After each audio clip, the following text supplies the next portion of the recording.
Somewhere here, a landscape has been lost. Somewhere in the bracken and burnt gorse. Somewhere among the bleached strands of purple moorgrass.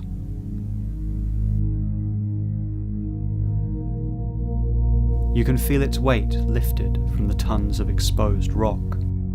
You can feel its grip slackened from the swelling blanket bog, loosening rills and runnels like unstoppered corks. You can walk for miles, searching for dry ground, and all you'll see are pools of standing water, reflecting skies loaded with water.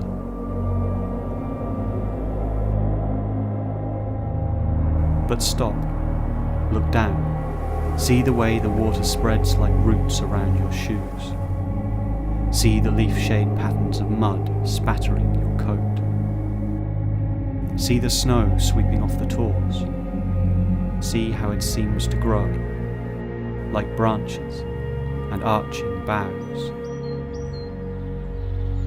Imagine water turning to solid mass, building layer by layer, root hair to mycorrhiza, leaf mould to moss, bark to creeper to canopy.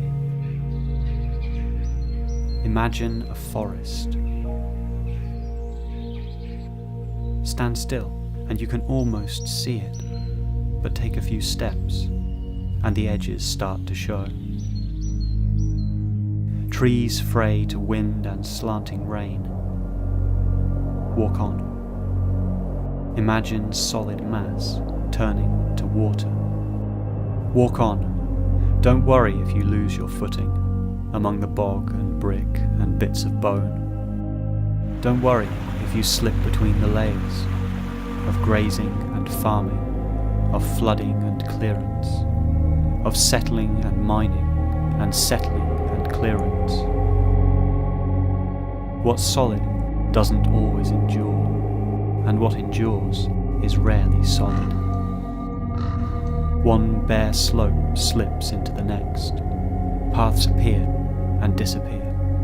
The land eddies round you, undermining and inundating, eroding and excavating, working loose its half-remembered thoughts of figures conjured in circles of stone, and, in the half-light, through the mist, maybe trees beginning to grow.